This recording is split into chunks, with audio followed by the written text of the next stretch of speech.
Hello friends, welcome to back my channel. আজকে আমি class শুরু করলাম।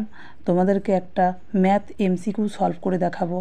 অঙ্কটা পড়ে দেখি, তারপর সলভ করছি। দেখো, ৮০ এর ৩৫% এক্সের 25% সমান হলে এক্সের মান কত? দেখো, এক্সের মান বের করবো। এখানে তিনটি মান বের করে দেওয়া আছে, কোনটা সঠিক সেটা দেখি। ৮০ এর 35% মানে ৮০ গুণিত 35/100 সমান এক্সের 25% মানে এক্স গুণিত 25/100 और এক্স সমান ৮০ গুণিত 35/25। দেখো, কাটাকাটি করবো।